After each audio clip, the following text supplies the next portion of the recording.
Hey everybody, and welcome to a special summer edition of the South Baltimore Now podcast by southbmore.com. We interrupt your summer fun with this important announcement. The South Baltimore Youth Soccer League is currently seeking sponsorships for their upcoming fall 2025 season. Your support will help fund a player stipend program, ensuring that soccer remains accessible to all families in our community, regardless of their ability to pay. We'll be back with more podcasts this fall, so stay tuned. In the meantime, you can learn more about SBYSL and how to become a sponsor by visiting sbysl.com/sponsors. So today, I have special privilege of a few great parents that volunteer with SBYSL and give up their time and energy and put a lot of heart and soul into it. For anybody that's ever gone down to Locust Point in the fall on a Saturday afternoon, you'll see just hundreds of kids at Latrobe Park playing soccer. And it's chaos, people are running around, it's so much fun to watch, fun to be a part of. But it takes a lot of volunteers, takes a lot of community support to really keep that going and making sure we have a great experience for our kids here on the peninsula. So today, I have special guests Rob Wall and Julie Carper from SBYSL. How y'all doing? Great, thanks for having us, Nate. So Julie, give us a little rundown of SBYSL and what you do for them. Sure, this year SBYSL is entering its 21st year. And we have a fall outdoor soccer program as well as a winter indoor soccer and futsal program. SBYSL serves almost 500 families in the city, representing over 700 individual players. We have players that join the league from 90 schools Baltimore-wide and represent over 30 zip codes here in the Baltimore area. That's awesome. That's a lot of kids. Rob, welcome, man. Thanks. So we're reaching out today because sponsorships are so important to the product that we offer at SBYSL. Through our sponsorships, we are able to fund a lot of the things in the neighborhood that really add value to the program. One of the things we offer is financial assistance.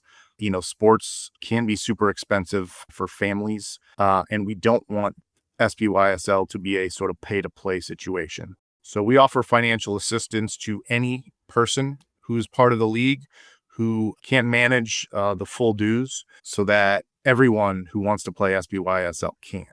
This year, I think we've supported over 30 players, and we've provided over $5,000 in financial assistance so that many people in the neighborhood who might not otherwise be able to afford to play are able to play. Another thing we do is really just provide kind of soccer infrastructure support in the neighborhood. So we do a lot to make sure that kids in the neighborhood can play soccer at the local parks. The goals you see in Riverside Park, the goals you see at Latrobe Park, those were purchased and built and supported by SBYSL. These sponsorships allow us to do those things to provide resources in the neighborhood for kids to play soccer. And another thing we're trying to do this year, we're doing a push to kind of expand our sponsorship program. And one of the things we want to do with that is offer free soccer programming and instruction to the kids in our leagues. Things like soccer clinics on days when school's off, or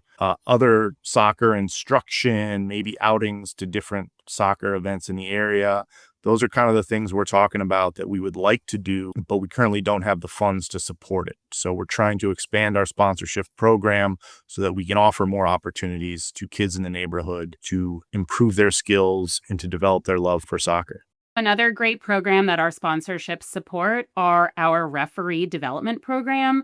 And this gives the opportunity for local kids to learn a new skill, and they can be employed by SBYSL to referee our rec league games, and also gives those kids a chance to earn money. So clearly, the league needs financial support from our local businesses, or really any businesses, even if you're not local and you just love to see soccer and youth sports continue and carry on and provide opportunities for all the kids. What are some of the ways that a local business could actually see their own branding, get their name out there, and what's in it for them? Yeah, we have a lot of different levels of sponsorship that really enable businesses looking to spend pretty much any amount of money to support our initiatives. We're able to give those businesses recognition through our league-wide communications. Some of those sponsors have the opportunity to be featured on our player jerseys. either through verbiage or logo. Another great opportunity for us to recognize our sponsors and for our sponsors to promote their own business in the neighborhood is we're also offering them the chance to set up a table or a booth on Saturdays to promote the services and products they provide.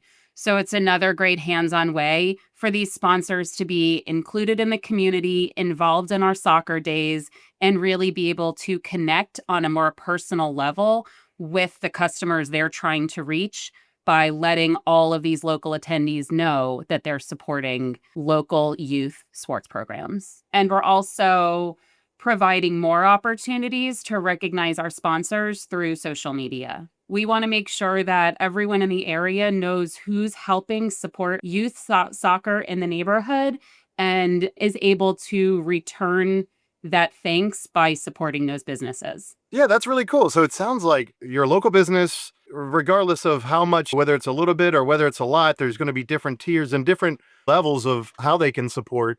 But also, they're going to get their name out there on social media. There's potential to get their name on a jersey, on the website. That's one thing I've always loved. And I've noticed that when you go down there to watch the soccer games, you see those kind of sponsors, you see some logos and banners, and there's a lot of eyes on those jerseys every single Saturday. So those brands really get recognized and really get noticed. And parents tend to want to support those, and the fans tend to want to support those businesses. I'd like to add that I think we just did a revamp of our jerseys in the past year. They look really great, and the kids love them and love to wear them. I see kids from the neighborhood wearing their jerseys after school to other sporting events, just out hanging out in the neighborhood. I think the jerseys look sharp, and the kids are proud to be part of the league and to be wearing them. So this isn't just a jersey that the kids are going to wear to the game, throw in their closet, and bring out next Saturday. It's something that they want to wear because, these look like professional jerseys. So they want to wear them around town and show that they're part of this league and part of this team. So the brand recognition just doesn't stop when they walk off the soccer field. It's really something that's present throughout the neighborhood throughout the year. Let me ask you this. How many teams are actually out there pretty much every Saturday? Different ages, different teams, and just talk about some of the variability of the league itself. Sure. We have over 60 teams divided into 5 league divisions, and that includes our girls only division, which is now in its 3rd season, in addition to age groups that range from 3 years old up through high school aged players. So sponsors are able to pick from those 5 league divisions in terms of who they want to support and which jerseys they want themselves promoted on. And one thing I'll add to that, Julie, is that a lot of sports organizations focus on a team sponsorship. I go in as the business and I get to sponsor one team. We've really expanded on that, and our sponsors get to get a whole league. So instead of just getting your name on a jersey for 10 players on one team, you get your name on the jersey for an entire league, which is probably somewhere between like 8 to 15 teams. So it's really a great opportunity that I think we offer a lot of other leagues don't, is that just that expanded exposure, because it's not just one team, it's 16 teams. Rob, Julie, thank you both for jumping on here and making this special announcement, this special appeal to everyone here as we reach the more than halfway point of summer. I know the season's starting pretty soon, and I know we have a pretty tight deadline to try to get all these sponsors lined up. So what is your final message to those that might be interested? Opening day is coming up quickly. Unfortunately, summer is going to be winding down soon. Our first game is on September 6th at Latrobe Park. And in order to have all of our players wearing their jerseys on that day that are promoting your business, I need to hear from you in the next week or so. You can reach out through an email, sbysl.sponsorship@gmail.com, and we can find the right opportunity for you to let the whole neighborhood know that you are supporting local youth soccer.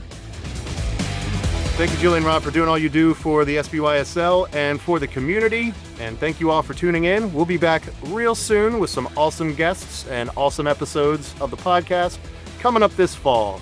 Hopefully it's not as hot out.